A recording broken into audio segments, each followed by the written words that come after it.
Hello all. This story came to my attention this week because I saw a story that Virginia voted on Tuesday to have their electoral college votes go to the national popular vote winner rather than to their own personal state's popular vote winner.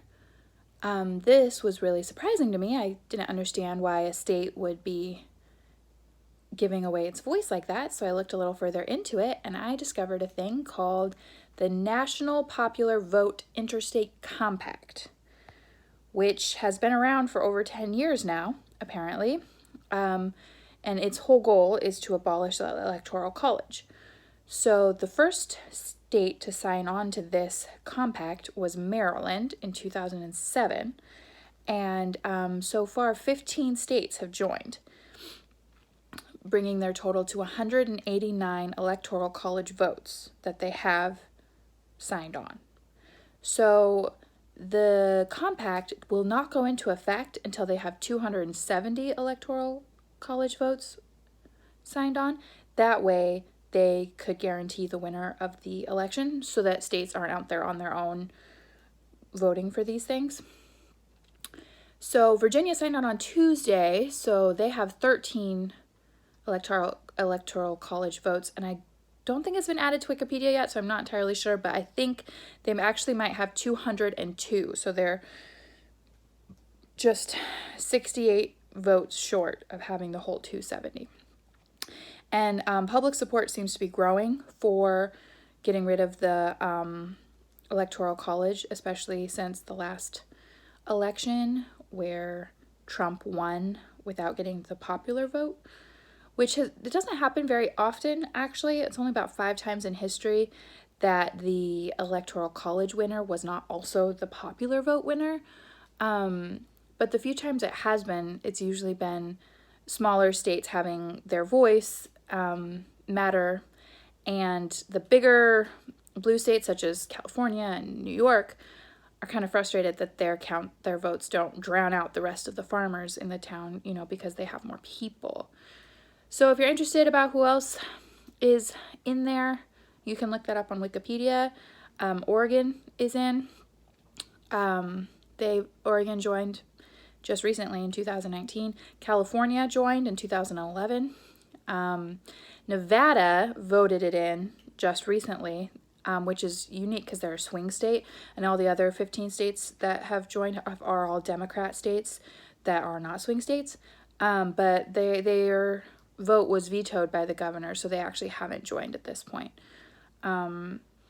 So it would be kind of interesting to see a swing state join. No Republican governor so far has signed to join this compact. Only Democrat governors have. And there's also been 4 or 5 states that have tried to undo this legislation unsuccessfully. So there's definitely pushback. It's all over the place. Something to keep your eyes on. I've been hearing so much chatter about the popular vote, and we should get rid of the electoral college vote, which the electoral college is a constitutional thing. I heard some history on it that I found really interesting about how all the governors of the different states when they were creating the United States of America were all arguing on how they would elect a president and what the president's role would be and all these different things. And they kept arguing and arguing, and they weren't sure exactly how that would all work. And then one of the founding fathers, with what I think must have been a divine spark of inspiration, just came out of the blue with this electoral college plan, and everybody signed on to it rather quickly. And how it works is each state gets the same number of electoral votes towards the president as they do. It goes according to population. So every census they recalculate it, and according to your population you get House seats and you get senator seats, and then you also get the electoral college votes to vote for the president.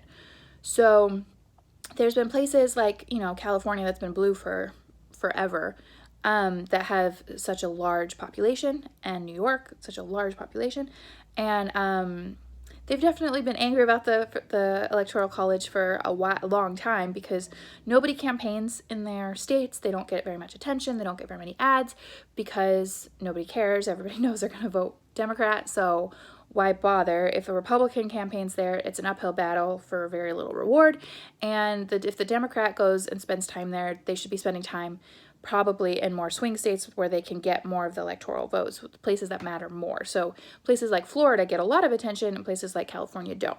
So all of the states that have signed on would get more power in the elections if this were to happen, and take power away from smaller states who I think it's kind of a long shot that they would sign on, but they're getting pretty close, and the public outcry is so great, and the education on this is not very good. So it's a good thing to know that this is happening so that if these conversations come up around you, you know that it actually does matter to discuss these things, and it isn't just a fringe ideology. Anyway, thanks for listening. Bye.